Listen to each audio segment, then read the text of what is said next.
अपन अध्ययन करने जा रहे हैं राजनीतिक सामाजिकरण के प्रमुख साधन। देखो, अभी तक हमने पढ़ा था कल के राजनीतिक सामाजिकरण है क्या। इसके अध्ययन करने के बाद आज हम बात करेंगे कि ऐसे कौन कौन से साधन है जिससे व्यक्ति में राजनीतिक सामाजिकरण का विकास होता। तो अब राजनीतिक सामाजिकरण के विकास में हम चर्चा करने जा रहे हैं। सबसे पहले मैं आपको ये बता दूं कि परिवार जन्म से लेकर मृत्यु तक परिवार में बालक कुछ न कुछ सीखता है, कुछ न कुछ बातें वो सीखता रहता है। तो मृत्यु तक वो कुछ न कुछ राजनीति के बारे में वगैरह अध्ययन करता रहता है, तो उसका सामाजिकरण होता रहता है।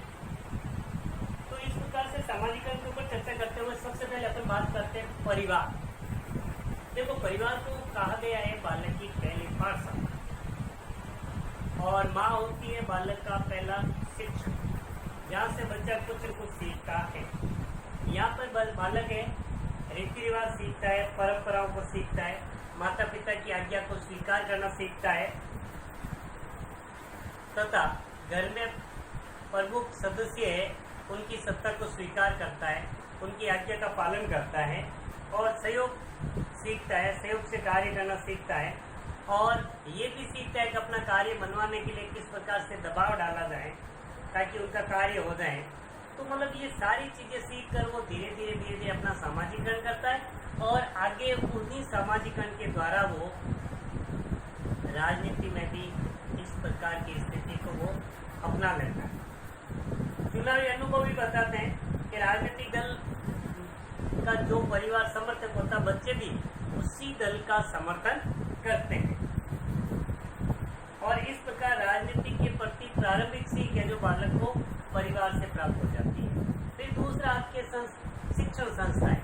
बालक परिवार से निकलकर एजुकेशन के लिए, पढ़ाई के लिए जब वो शिक्षण संस्था में जाता है तो शिक्षण संस्था में वो अध्यापक जी से संपर्क में आता है, अपने दोस्तों से संपर्क में आता है।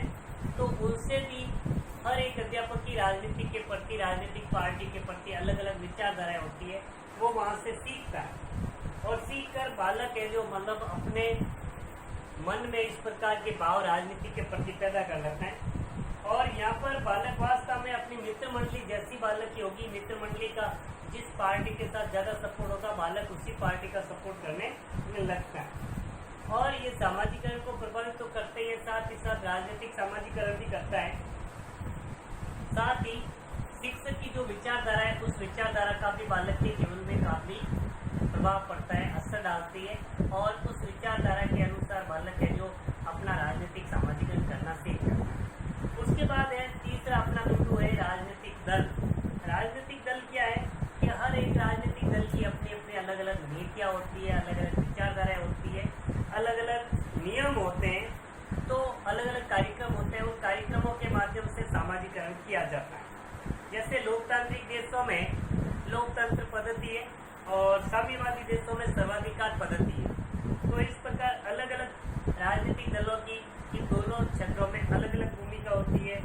लेकिन राज्य में सामाजिकरण के साधनों पर राज्यों का कठोर नियंत्रण रहता है, जहाँ पर इस प्रकार की साम्यवादी व्यवस्था है। लोकतंत्र में है तो लोकतांत्रिक राज्यों में व्यक्ति को ज्यादा से ज्यादा अधिकार दिए जाते हैं, राजनीतिक दल भी अधिक होते हैं, वो स्वतंत्रता पूर्वक अपना कार्य करते रहते हैं।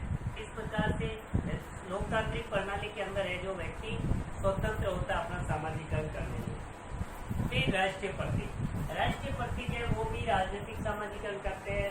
जैसे राष्ट्रीय ध्वज है, राष्ट्रीय गीत है, गणतंत्र दिवस समारोह है, स्वतंत्रता दिवस समारोह है। इनके माध्यम से व्यक्ति है जो मतलब आदर्श सीखता है, उन आदर्शों के प्रति अपनी भावना प्रकट करता है, आस्था के भाव पैदा हो जाते हैं, जिसके कारण उनका सामाजिकरण हो जाता है।